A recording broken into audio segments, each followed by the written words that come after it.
वाहिगुरु जी का खालसा, वाहिगुरु जी की फतेह। सत श्री अकाल, सलाम वालेकुम साथियों। 2200 मानवता टीवी पर आप सभी का स्वागत है। मेघराज सिंह जी से साथियों, हम वॉइस ऑफ मानवता पर उठाते हैं इंसानों की आवाज, मजलूमों की आवाज, और जो भी गरीब तबका है या कोई भी इंसान है जो सच के साथ जुड़ा हुआ है, जो या इंसानियत की बात करते हैं। तो आज हम बात करेंगे स्वामी त्रिभुवनानंद जी से, और उन पे उनकी बात करेंगे। कुछ बहुत सारे मुद्दे हैं। भुखमरी का मुद्दा चल रहा है भारत में, लॉकडाउन का मुद्दा चल रहा है, और इसी बीच में एक फिल्म एक्टर हैं जो बहुत अच्छा काम किया है, जिन्होंने इरफान खान, तो वो भी मतलब चले गए, दुनिया को छोड़ के चले गए। उनके बारे में बात करेंगे। तो पहले स्वामी जी का स्वागत करते हैं, उसके बाद में पुराना करते हैं। जी स्वामी त्रिभुवनानंद जी, आपका वॉइस ऑफ मानवता टीवी चैनल पर बहुत बहुत स्वागत है। सत श्री अकाल, वाहिगुरु जी का खालसा, वाहिगुरु जी की फतेह। जी जी मेघराज जी, सत श्री अकाल। वाहेगुरु जी का खालसा, वाहेगुरु जी की फतेह। नमो बुद्धाय, जय भीम, जोहार और अस्सलाम वालेकुम। जी और सलाम। जो जी पहले तो राम हम पहले तो हम चाहेंगे, आप रमजान का महीना चल रहा है, जैसे रमजान के महीने में क्या कहना चाहते हैं मुसलमानों को? जी जी, हम ये कहना चाहते हैं कि रमजान का जो महीना है, जी इसको बहुत विशेष दर्जा दिया गया है। जी और जहाँ तक है, मुसलमान रमजान में अ, तमाम सारी जो बुराइयां हैं उनसे बच कर के चलने का बहुत प्रयास करते जी हैं। तो बाकी महीनों में वो नहीं भी करते होंगे, तो ऐसे तो और भी लोग करते हैं। बाकी समय पाप करते हैं और बाकी गंगा में जाके पाप धोते हैं। जी तो वैसा नहीं करने का है कि रमजान में तो दिखावे के लिए ठीक करना है और जी बाकी समय ठीक नहीं करना है। इसका मतलब ये नहीं होना चाहिए। रमजान में ठीक करना है, उसमें रमजान में अपनी बैटरी को चार्ज करना है, कहने का जी चार्ज करना है कि बाकी के 11 महीने वो चार्ज रहे। जी वो बैटरी चार्ज रहना चाहिए ना। जी तो इसके लिए ये है प्रयत्न कि आप रमजान में एक महीना उसका अभ्यास कर लो, और अभ्यास करने से वो आपको बाकी टाइम पर वो अभ्यास काम आएगा, बना रहेगा। जी देखिए, ये अगर दृष्टिकोण हो जाए कि भैया अपन को बस रमजान में बस ठीक रहना है और बाकी टाइम तो फिर जैसा आपको करना वो ठीक है। जी जी, तो अब जैसे वो अ, राम तेरी गंगा मैली हो गई, पापियों के पाप धोते धोते। हम्म, तो गंगा की भी एक लिमिट होती है। जी उसको ओवरलोडेड कर दिया इन लोगों ने, सबने मिलकर। जी जी जी जी क्यों? उसका कारण ये है कि पूरे साल भर पाप करो जी और एक शॉर्टकट है, गंगा में जाके डुबकी लगाओ, वो पूरे पाप वहां पर रिलीज हो जाते हैं। जी तो ये पवित्र पवित्र होके आ जाते हैं, पूरे पाप वहां जमा हो जाते हैं। तो रमजान का उद्देश्य,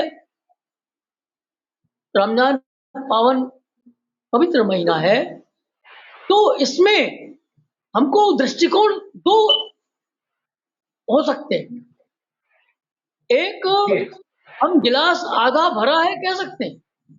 जी दूसरा, गिलास आधा खाली है, जी हम ऐसा भी कह सकते हैं। तो दृष्टिकोण आधा भरा हुआ वाला होना चाहिए। तो उसके लिए हम जो प्रतीक्षा करते हैं कि रमजान आए तो हम एक पवित्र जीवन जिए, गुनाहों से तौबा करें, महीने भर एक उपवास करें, लोगों को जिनको पूरा भोजन नहीं मिलता है, भूख का क्या दर्द होता है, उसको हम निजी तौर पे जानने का प्रयास करें। जी तो इसमें और जो है, हाँ जब भूख लगती है बहुत और हम कुछ खाते नहीं है, और फिर बाद में जब खाने को मिलता है, तो उस भोजन में टेस्ट, स्वाद कई गुना बढ़ जाता जी है। भोजन में स्वाद भूख से आता है। जी तो रमजान का ये महीना कई मायनों में है, और हम तो ये समझते हैं कि जो मुसलमान नहीं है जी उनको भी इसका लाभ उठाना चाहिए। जी इसमें उनको गुरु भी नानक, जी जी गुरु उपवास नानक करना चाहिए। नहीं, उपवास तो वो कर वो रहे। मतलब इफ्तारी करते हैं शाम को 7 जी बजे, दस्तरखान बिछाते हैं, रोजा इफ्तारी करते हैं और ये सब करते हैं। लेकिन हम ऐसा समझते हैं कि रोजा इफ्तारी में जो लोग शामिल होते हैं हम्म उनको रोजा रखना चाहिए उस दिन, तब शामिल होना चाहिए इफ्तारी में। नहीं, इसमें गुरु नानक साहब कहते हैं इनके बारे में, भाई अगर आप 5 नमाज पढ़ते हैं या रमजान चल रहा है जैसे भी है, तो गुरु नानक साहब उसमें 5 नमाज के ना 5 वो बताते हैं इनको, इनके 5 मतलब एक गुण हैं। जैसे कि जो स्टार्टिंग में नमाज करते हैं कि पहला सच दूसरा मतलब इस तरह का शब्द है कि पहला मतलब सच बोलना, फिर उसके बाद में हलाल की खानी, फिर नीयत साफ रखनी, फिर उसके बाद में दूसरों के साथ भला करना, और वो खुदा से सबके लिए बंदगी करना, मतलब दुआ मांगना सबके लिए। ऐसे 5 नियम बताए गुरु नानक साहब ने। अगर ऐसे नियम है मुसलमान के अंदर तब मुसलमान खा सकता है, अगर ये चीजें नहीं है तो नहीं मुसलमान खा सकता। मतलब इसका मतलब ये है कि गुरु साहब क्या करते हैं। तो इसमें जो है, जैसे आज ये जो जो भी जो आज निकल चल रहा है, तो इसमें थोड़ा एक बताएं कि आज जो नफरत फैली है मुसलमानों के खिलाफ, इसके पीछे क्या कारण समझते हैं आप? देखिए मेघराज जी, नफरत मुसलमानों के खिलाफ नहीं फैली। ये क्या है, मीडिया की शब्दावली है कि जमात के लोग छिपे हुए हैं, हाँ तीर्थ यात्री फंसे हुए हैं। आप वो कि वही है, देखो आप, तीर्थ यात्री फंसे हुए हैं और जमाती लोग, तबलीगी लोग छुपे हुए हैं। जबकि दोनों एक ही कंडीशन में है। अचानक लॉकडाउन हुआ है, फिर भी तबलीगी, उन्होंने, जमात ने दूसरे दिन उनको सूचित कर दिया कि हमारे यहाँ इतने लोग हैं, इनके जी लिए जाने की आप व्यवस्था करिए। फिर वो छुपे हुए कहाँ से आ गए? तो जी जो मुसलमान के प्रति नफरत है, अगर वो होती तो मुख्तार अब्बास नकवी के प्रति भी होती, शायद जी नवाज खान के प्रति भी होती, जी अशोक सिंघल के, मुरली मनोहर जोशी के, ये सबके जो दामाद है वो मुस्लिम है सब लोगों के। उनके प्रति नफरत है क्या? नहीं है। वो लोग अपने ससुराल में जाते हैं, उनका स्वागत भी होता है बढ़िया, आराम से हंसते बोलते हैं, कोई नफरत नहीं है। और वैसे भी नफरत नहीं है, नफरत है गरीब मुसलमानों से। नहीं, कहीं अभी ऐसा तो तक नहीं है है कहीं। कि गरीब मुसलमान मरे हैं, तो इसका मतलब जो क्रिश्चियन मरे हैं वो भी गरीब क्रिश्चियन मरे हैं। इसका मतलब क्या है कि आप उसको धर्म के आधार पर उनके कहे से मत देखो, आप उसको ये देखो कि ये जो गरीब तबके के मुसलमान हैं, जो गरीब तबके के क्रिश्चियन हैं, ये इनके द्वारा सताई हुई शूद्र जातियों के। नहीं कहीं ऐसा तो नहीं है जैसे इनका, मतलब एक महाभारत का डायलॉग आपने सुना होगा कि जी शकुनी कहते हैं उसको कि दुर्योधन भांजे, दायां दिखाकर बायां मारना, इसको शतरंज की चाल कहते हैं। तो दिखाते कुछ और हैं, निशाना कहीं और मारते हैं। कहीं ऐसा तो नहीं है कि इनके मुसलमानों को बदनाम करने के चक्कर में निशाना कहीं कहीं हो लगा रहे हो, एस टी ओबीसी को पढ़ा रहे नहीं, बात समझने की है मेघरा जी, हो। जी इनके मन में नफरत किससे है? नफरत है शूद्र से। हाँ शूद्र इनके लिए बहुत बड़ी प्रॉब्लम है। तो जी उन्होंने क्या किया, शूद्र में डिवीजन किया कि कुछ जी ऐसे शूद्र थे जो हमको छू सकते हैं, हम जी उनको छू सकते हैं। जैसे नाई नाई पंडित जी के बाल बना सकता है, कटिंग कर सकता है, मतलब उनको छू सकता है, कहने का मतलब, जी है ना? तो कुछ ऐसे हो गए, जैसे अंग्रेज लोग जब थे, तो उन्होंने रेलवे में 3 क्लास चलाई थी। फर्स्ट जी क्लास, सेकंड क्लास और थर्ड क्लास। इसका मतलब इसका मतलब ये था कि जो अंग्रेज हैं, गोरी चमड़ी है, गांधी जी को फर्स्ट क्लास के डिब्बे से इसीलिए निकाला गया था। आप गांधी फिल्म देखिए, उसमें गांधी जी बैरिस्टर हैं और अंग्रेजी वेशभूषा में सूट बूट टाई लगा के बैठे हुए हैं और उनके पास फर्स्ट क्लास की जर्नी का टिकट है। तब भी टिकट चेकर उनको बोल रहा है कि why you are sitting in this first class compartment. तो गांधी जी ने उसको जवाब दिया, गांधी फिल्म में, लॉर्ड एटनबरा की फिल्म है और बेन किंग्सले में उसमें गांधी का रोल किया है। गांधी फिल्म में हिंदी में भी है और इंग्लिश में भी है, आप दोनों में जी भी देखो। तो उसमें गांधी जी ने कहा है उससे, sir I am a barrister and I am having legitimate ticket for journeying in first class compartment. तो उसने कहा है, nothing doing blacky doggy coolie go and sit in third class. तो उन्होंने कहा है, I am not going to. तो उसके बाद उसने सामान उसने बाहर प्लेटफॉर्म पर फेंका है और गांधी को जी धक्का मार के दिया कंपार्टमेंट से, टिकट होते हुए भी। गांधी ने वो ट्रेन छोड़ दी। गांधी थर्ड क्लास के डिब्बे में जाके बैठे ही नहीं और वो करीब 10 मिनट का पीस है। जैसे जो द कमांडर फिल्म है चार्ली चैपलिन की, द कमांडर, जी उसमें हिटलर का जो रोल किया है चार्ली चैपलिन ने, उसमें 10 मिनट का पीस है, उसमें डायलॉग नहीं है। चार्ली चैपलिन ने हिटलर के रूप में अपना एक कमरा था उसका, उसको बंद कर लिया और जी बंद कर लिया। पृथ्वी का जो ग्लोब था, पृथ्वी का जो आकार था, उसको उसने ग्लोब में से निकाला और उसको कभी सिर से मारे, कभी बुक्के से मारे, कभी लात से मारे और कभी अपने पिछवाड़े से मारे। यानी उसने इतना मजा लगाया कि हिटलर पूरी दुनिया को हर प्रकार से मारना चाह रहा, मारता है। तो ऐसे जो गांधी जी हैं, उनका जो थर्ड क्लास में वो जाके नहीं बैठे, उन्होंने तय कर लिया कि इसके पीछे एक तंत्र है, इसने मुझे हटाया है, इसके लिए मैं अब उसमें नहीं बैठूंगा। और उसी दिन उन्होंने अपनी वो ड्रेस त्याग दी। उसने कुली बोला था, तो कुली लोग जो ड्रेस पहनते थे, कुली तो हमारे भारत में रेलवे में पहनते हैं, लेकिन जी अंग्रेज लोग कुली कहते थे, कुली। तो इसलिए साउथ अफ्रीका में गांधी जी कुली बैरिस्टर के रूप में कहलाए। उन्होंने बैरिस्टर के कपड़े छोड़ दिए और कुली जी की ड्रेस पहन ली और वहां से गांधी के अंदर में विस्फोट हुआ। तो जो भारतीय लोग थे वो थर्ड क्लास में बैठते थे, वो सिर्फ थर्ड क्लास में जर्नी कर सकते थे। जो अंग्रेज लोग थे वो केवल फर्स्ट क्लास में जर्नी करते थे।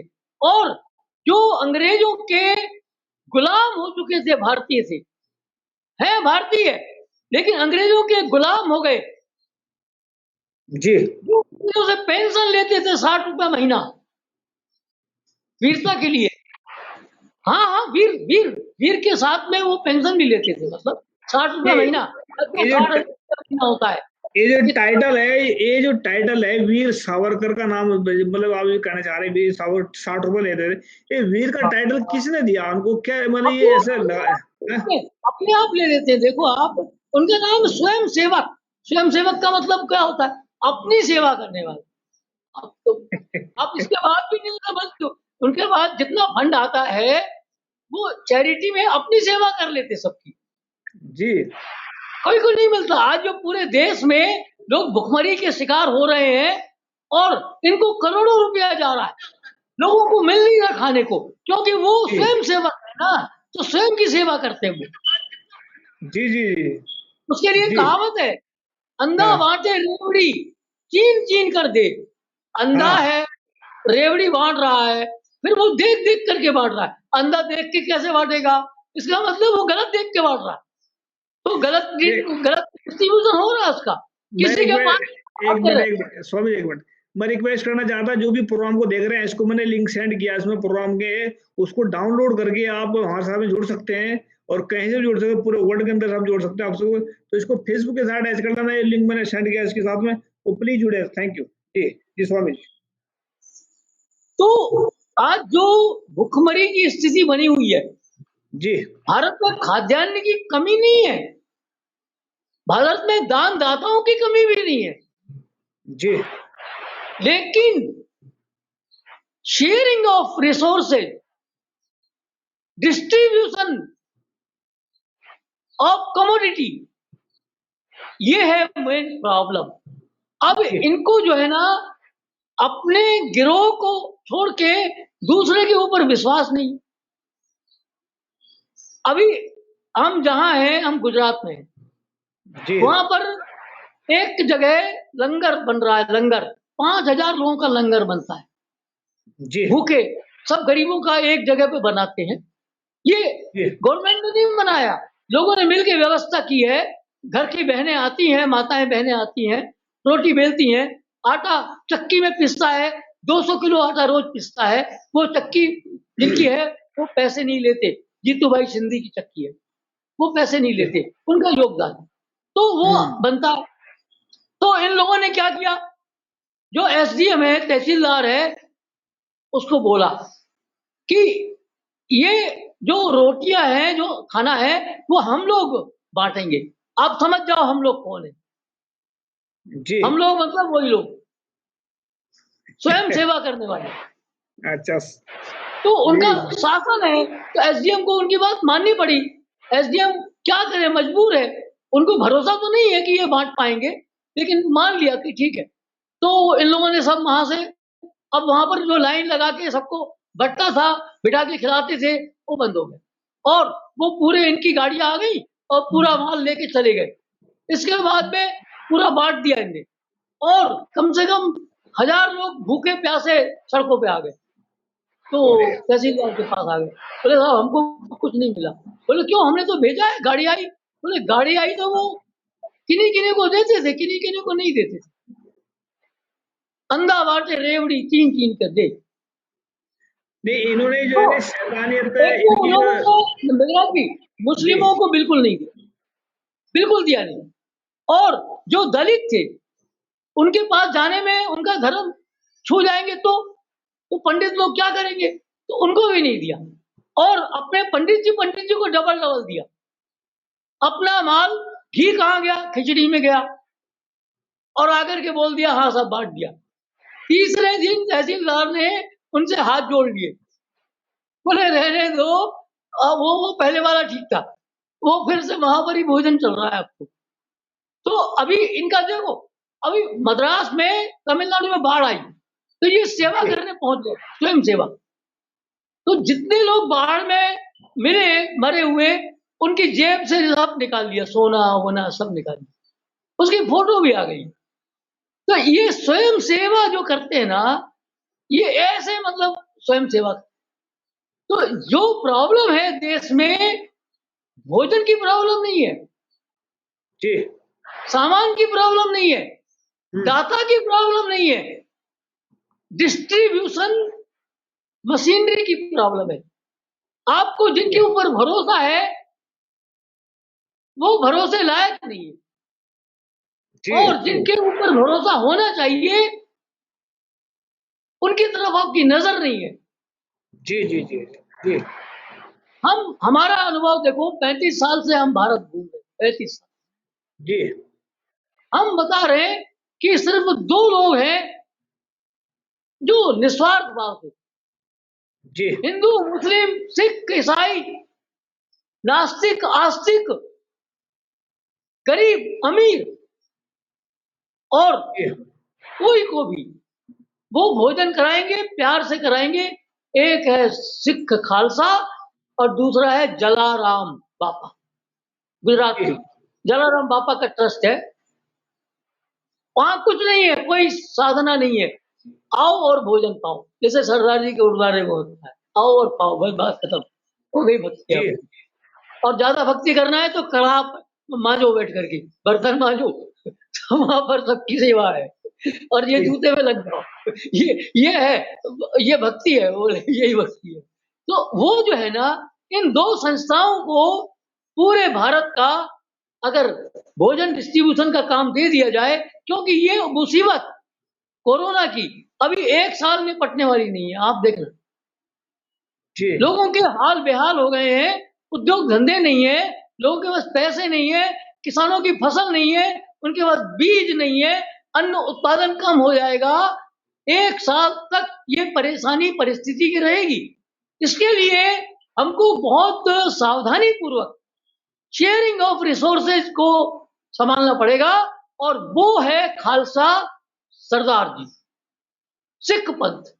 स्वर्ण जी मंदिर में जाना चाहिए, मत्था टेकना चाहिए, वो सरोपा देंगे, सम्मान करते हैं वो नमस्ते का जवाब नमस्ते ही देते हैं। कभी आप जाओ और उनसे बैठ के पंज प्यारों से बोलो कि हम आपको ये नहीं कह रहे, आप हमारी मदद करिए, ये कह रहे, और जी आपको जो कुछ भी लगता है गवर्नमेंट आपको सब देगी। वैसे तो हम गवर्नमेंट ना दे तो भी आप करने वाले हो। पूरे भारत में गुरुद्वारे आपके हैं, आपके पास पूरा चैनल है, सप्लाई लाइन है आपके पास, लेकिन जी हमारी सारी गाड़ियां, हमारे सारा स्टॉक वो आपको हम दे रहे। वो कभी बेईमानी एक पैसे की, एक दाने की नहीं करने वाले, जी जी जी और एक भी रिपोर्ट नहीं आएगी कि कोई भूखा रह गया। जो वहां पर अनाज लेने नहीं आ पाएगा, खाना लेने नहीं आ पाएगा, ये पता लगा लेंगे, ये उसको घर पे जाके देखेंगे कि लाचार था, अकेला था, नहीं आ सकता था। तो ये लो भाई, आपको मालूम होना चाहिए, एक बार क्या हुआ, समुद्र मंथन हुआ। जी समुद्र मंथन में निकला अमृत, जी और उसी में निकला विष भी। इसका मतलब क्या है, दिन अगर होगा तो उसका दूसरा होगा रात। कोई भी अकेली नहीं होती कोई चीज, ये पूरी सृष्टि द्वैत है। एक चीज आपको दिख रही है तो दूसरी चीज जरूर होगी। अभी आप हमसे बात कर रहे हैं, हम यहाँ पर दिन में बात कर रहे हैं, आप वहां रात में बात कर रहे होंगे। जी बिल्कुल बिल्कुल जी तो एक चीज दिख रही है तो दूसरी चीज जरूर होगी, वो दिखती नहीं होगी। यही द्वैत है। जी जी जी तो जो ये जो डिस्ट्रीब्यूशन है भोजन का, ये उनको देना चाहिए, सिखों को देना चाहिए। ये कभी शिकायत नहीं आएगी, कोई भी उसमें हेरा फेरी नहीं होगी, कोई भूखा एक भी नहीं मरेगा। जब समुद्र मंथन हुआ तो अमृत निकल आया और विष भी निकला। तो अमृत, देवता लोग चतुर होते, तो जी उन्होंने दैत्यों को दारू दे दी, तुम दारू पी लो, और अमृत में खुद बैठ गए। महादेव यानी शंकर जी एक देवता थे, लेकिन वो वहां पहुंचने में पहुंचे ही नहीं, लेट हो गए या नहीं पहुंचे समझो आप, वो नहीं गए। अमृत जब मिल रहा था तो सारे देवता पहुंचे और शंकर जी नहीं पहुंचे। जी तो अगर ईमानदारी, देखो आप, बेईमानी कहाँ होती है, हम आपको बता रहे हैं, बेईमानी इनके डीएनए में है। तो देवताओं को डीएनए में बेईमानी है पहले से, मतलब कहना वाला जब ये है। देखो ना आप क्या हुआ, जब अमृत बटा तो देवताओं में शंकर जी भी देवता थे, तो वो वहां पहुंचे ही नहीं। तो उनका हिस्से का अमृत बचा हुआ होना चाहिए था कि हम्म सबको मिला है, तो शंकर जी का भी तो हिस्सा होगा नहीं। जी तो वो किसी ने बेईमानी से डबल डोज मार दी। ये कहानियां कुछ इस तरह की है, हम इन पर तो विश्वास नहीं, करते हैं, देवता पूरा कहानियों में है। पूरा हम पूरा खत्म कर दिया। जी अब जो जहर था वो इतना पावरफुल जहर था कि वो जमीन में रखने में आग लग जाती थी, मतलब रेडियो एक्टिव था, यूरेनियम शरीक। अब इसको क्या करें, तो बोले चलो शंकर जी को दे देते। देखो आप, इनके अंदर में बेईमानी डीएनए में ही है, मतलब वहीं से गड़बड़ है पूरा। जिसको मानते हैं वही ऐसे है सब। तो एक तो डबल डोज मार दी, अपने वाले के साथ छल किया, उसका हिस्सा खा गए। ये डिस्ट्रीब्यूशन की बात हम बोल रहे हैं आपको, इसीलिए इनके द्वारा डिस्ट्रीब्यूशन होगा तो ये शिकायत आएगी। और शंकर जी के पास पहुंच गए। शंकर जी देवताओं से बहुत घबराते थे, उन्होंने कहा, जब पहुंचे तो शंकर जी ने बोला, अरे आप लोग कैसे आए भाई?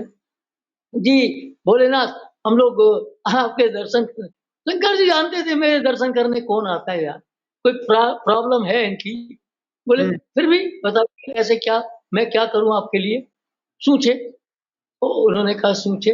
तो उन्होंने कहा कि देखिए ये वो वहां पर वो अमृत निकला था, तो वो तो हम लोगों ने पी लिया, और हमने आपके लिए भी रखा था, लेकिन पता नहीं कैसे वो ढलक गया कि वो कोई नहीं डबल डोज पी ली। और हम्म, शंकर जी ने बोला कोई बात नहीं, नो प्रॉब्लम नो प्रॉब्लम, मेरे को उसकी जरूरत भी नहीं है ज्यादा, आप लोग पियो ठीक है। और नहीं, लेकिन भोलेनाथ ये पॉइजन है, इसकी ये समस्या है कि इसको जमीन में रखते तो आग लग जाती है, तो क्या करूं भाई? बोले इसको आप अपने कंठ में रख लो, लेकिन हम ये नहीं चाहते कि आपको कंठ के नीचे ले जाए तो हमारा इतना अच्छा फ्रेंड मर जाए, तो आप उसको ऊपर ही रखे रहना। देखो आप सलमान साहब, तो वो नीलकंठ हो गए, नीलकंठ। अरे नीलकंठ कैसे बनता है आदमी?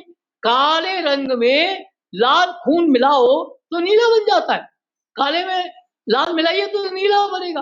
अरे उसका कंठ जल गया जहर से, और अंदर लाल खून है, इसलिए नीला दिखता है, तो उनका नाम नीलकंठ पड़ गया। बताओ। नहीं, कहानियां कुछ हम इनको विश्वास नहीं करते, थोड़ा ये कहानियां को क्या ऐसी कहानियां ऐसी है। लेकिन इनकी डीएनए की बात कर रहे हैं कि डीएनए को धोखा करना है, ये शुरू से ही करते हैं। तो इसमें हमें थोड़ा बात पीछे ले आए वापसी, कि जो ये कुछ तो कर ही रहे, जो कर रहे हैं। लेकिन आज इरफान खान भी जो है वो भी मतलब चले गए दुनिया को छोड़कर।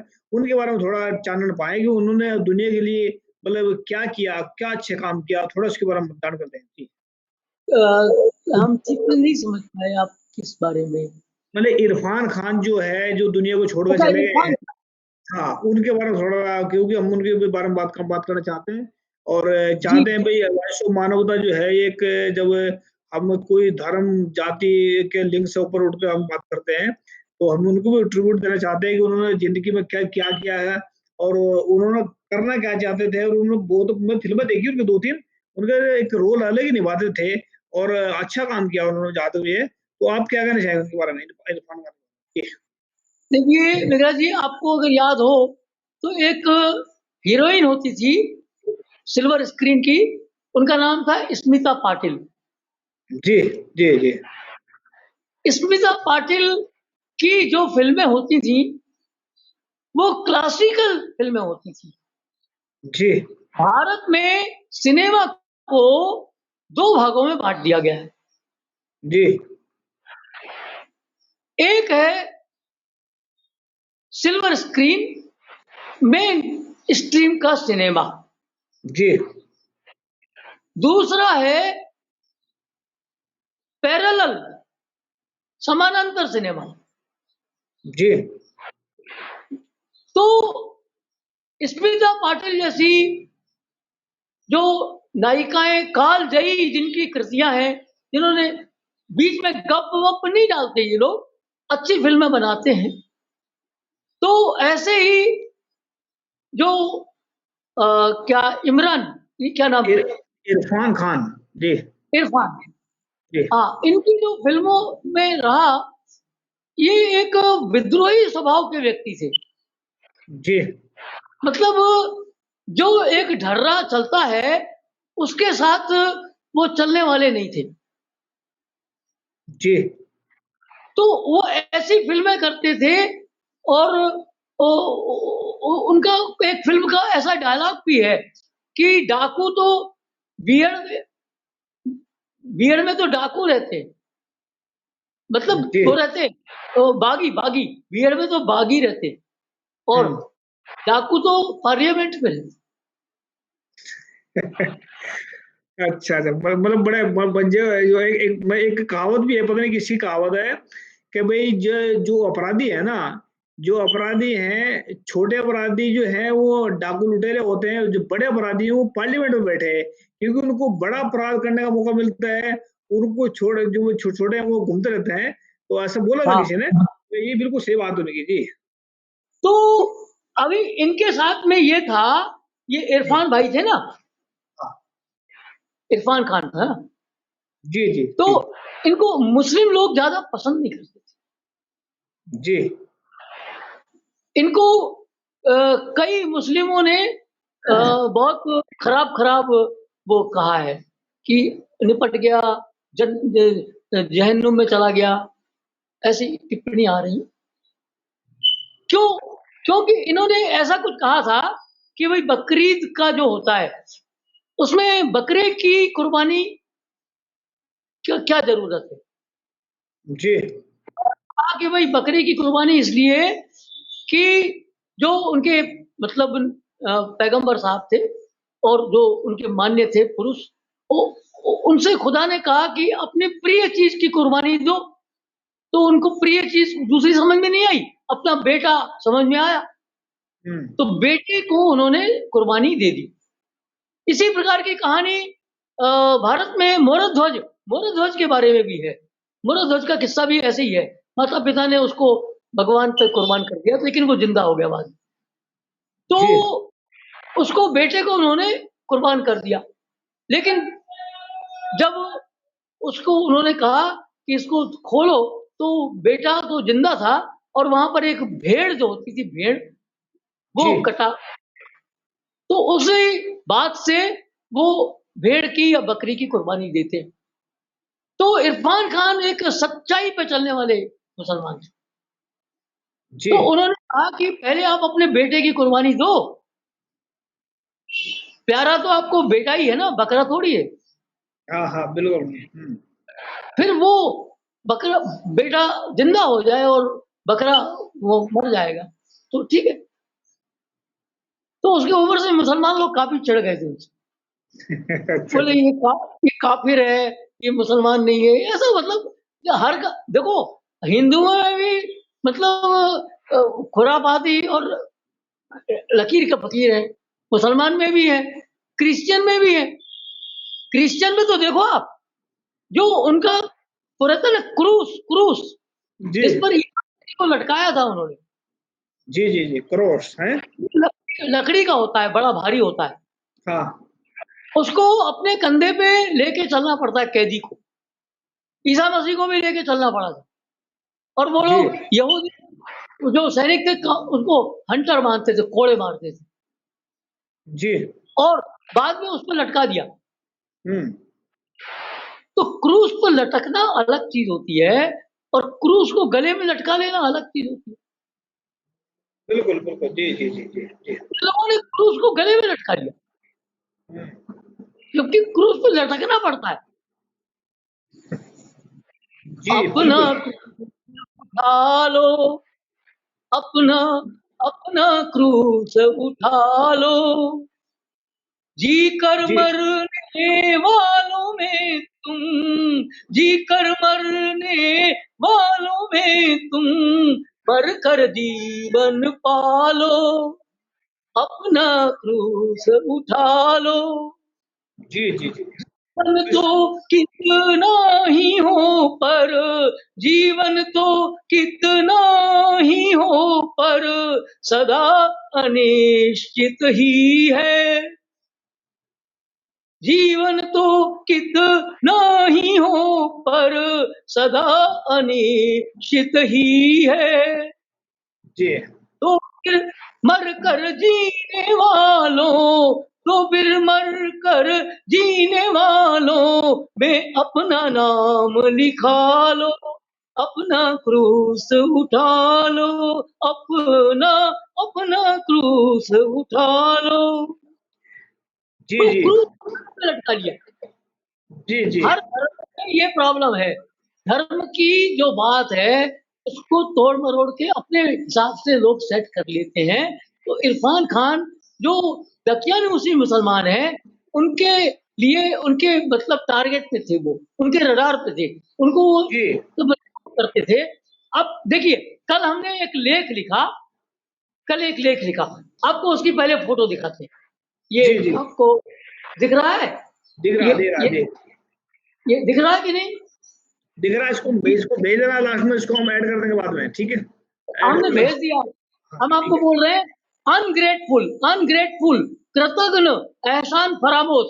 देखिए, अलाउद्दीन बहुत दुखी है, अलादीन बहुत दुखी है, बेजार है, और थोड़ी थोड़ी देर में अपने फेमस सर्व कामना पूर्ति चिराग को जोर जोर से रगड़ता है, घिसता है, पर उसका जिन्न देव जो माचिस तीली रगड़ते ही जैसे अग्नि प्रकट हो जाती है, उसी तरह तत्क्षण प्रकट हो जाया करता था, अब प्रकट ही नहीं हो रहा है।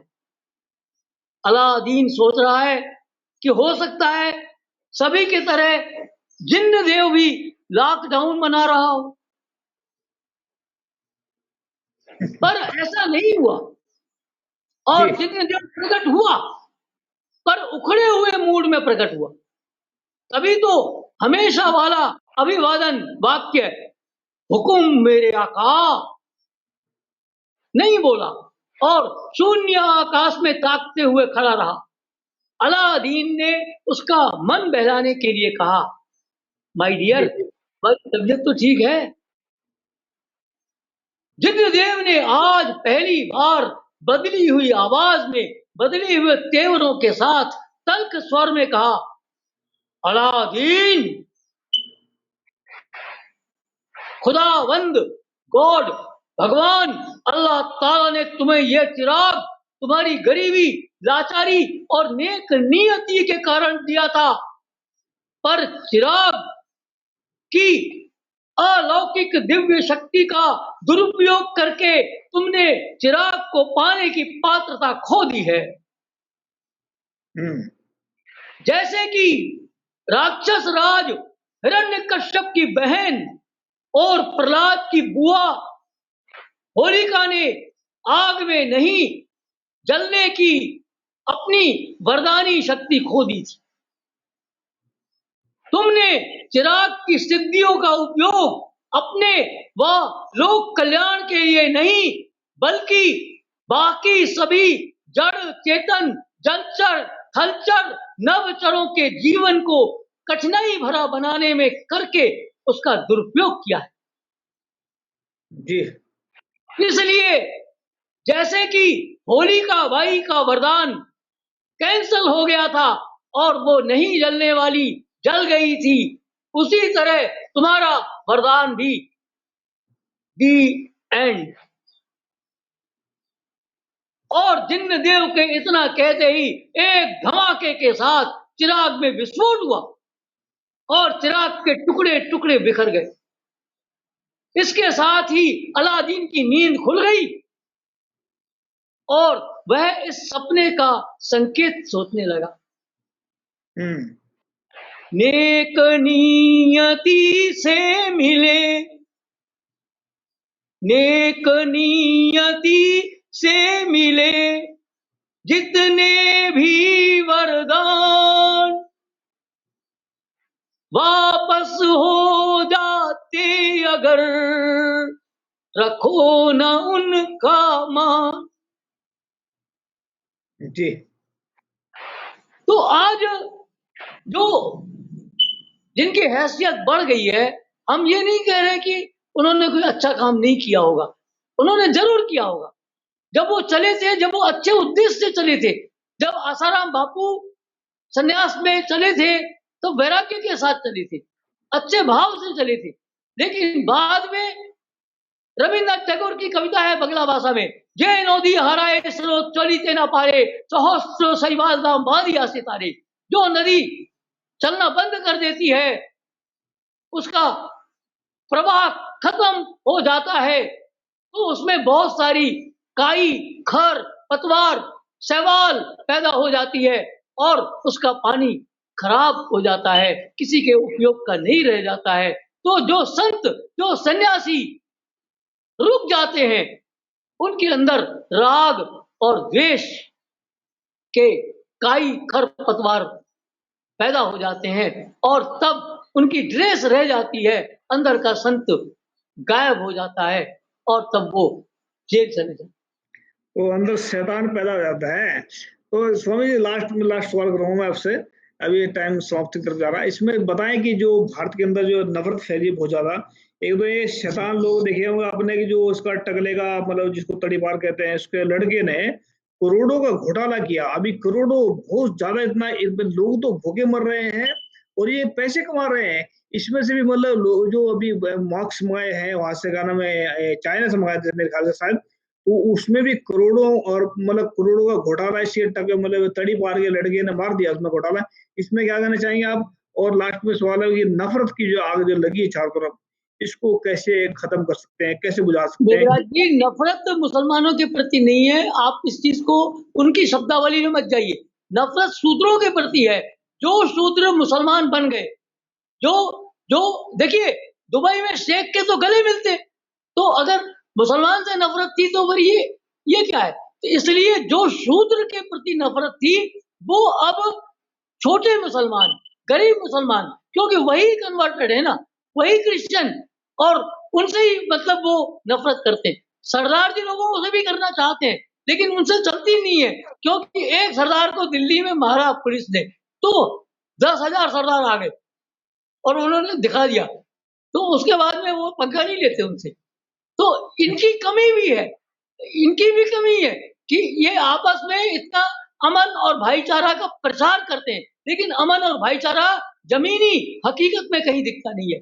शिया और जी, सुन्नी, जब आप बोलते हो कि इस्लाम के 5 आधार हैं, एक है कि एक ही ईश्वर को माने, ठीक है, मान लिया। एक है कि वो पैगंबर मोहम्मद साहब को माने, मान लिया। एक है कि वो रोजा रखे, मान लिया। एक है कि वो नमाज पढ़े, मान लिया। एक है कि वो कभी मक्का की यात्रा करे और ज़कात दे, दान करे, ये भी मान लिया। अब इसके बाद में ये शिया भी मान रहे हैं और ये सुन्नी भी मान रहे हैं, तो फिर इन दोनों में अंतर क्या है? दोनों में झगड़ा क्या है? तो अगर अमन का और भाईचारे का ही धर्म था, तो ये दोनों में अमन और भाईचारा क्यों नहीं हो पा रहा? इसका मतलब ये है, अब जो बच्चा पैदा हुआ, वो पहले ही से शिया हो जाता है, पहले से सुन्नी हो जाता है। अब मान लीजिए एक व्यक्ति को मुसलमान बनना है, तो आप उसको इस्लाम बनाओगे, मुसलमान बनाओगे, कलमा पढ़ाओगे, तो वो जी, शिया कब बनेगा और शिया सुन्नी कब बनेगा? या शिया क्यों बन जाएगा और सुन्नी क्यों बन जाएगा? ये जो है ना, ये केवल धर्म ग्रंथों की बात है। आपको हम बताएं, इनका हर चीज कुरान शरीफ और हदीस जो पैगंबर वाणी है, उसकी रोशनी में तय होती है। तो जो हवाई हज है, उसको क्यों नहीं तय करते? कहीं हदीस में लिखा है हवाई जहाज से हज जाने के लिए? कहीं कुरान शरीफ में लिखा है हवाई जहाज से हज जाने के लिए?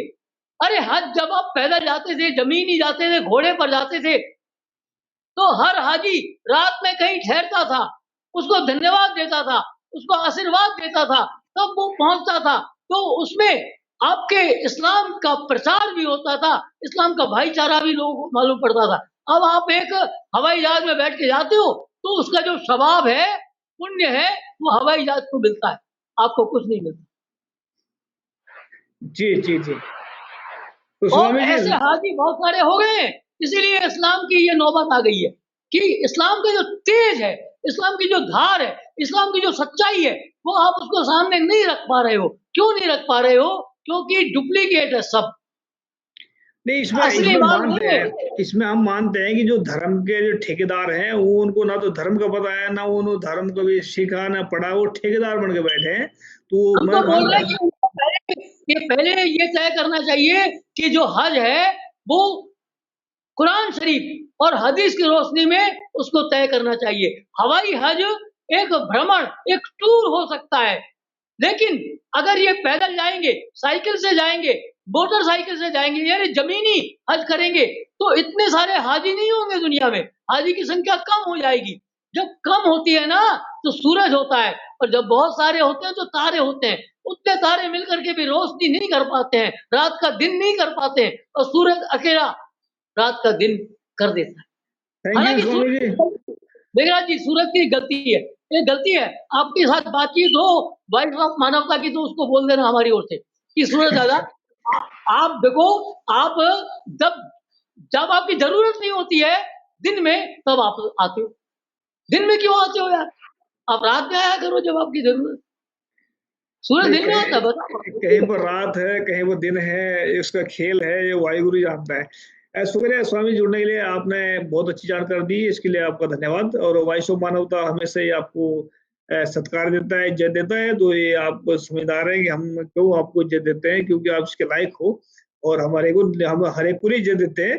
तो इंसानियत के नाते हम सबसे प्यार करते हैं, लेकिन जो जिसके अंदर इंसानियत है, उसको हम प्यार भी करते हैं और इंसानियत को इज्जत भी देते हैं। तो थैंक यू जुड़ने के लिए, शुक्रिया आपका। लास्ट में कुछ वर्ड में लास्ट वर्ड करना चाहते हो तो कह सकते हो आप लास्ट में कुछ।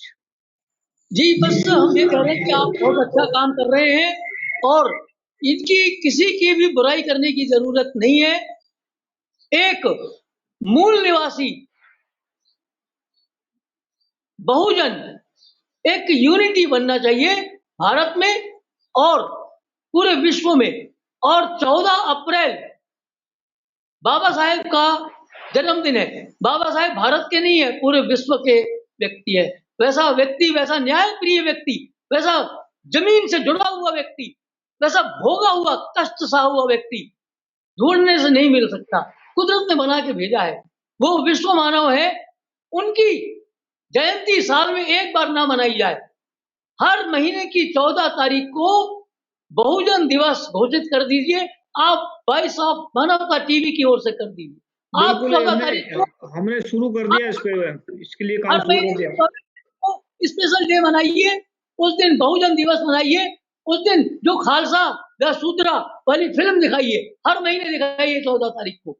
जी, आप चाहिए उस फिल्म को और उस दिन बोलिए कि 14 तारीख को जगह-जगह जो अपने मूल निवासी हैं, जो अपने-अपने घरों में सामूहिक भोजन करें, जी, जी। मस्जिदों में सामूहिक भोजन का आयोजन हो और गुरुद्वारों में तो रोज होता है, इसलिए कह नहीं सकते, वहाँ तो डेली चलता है।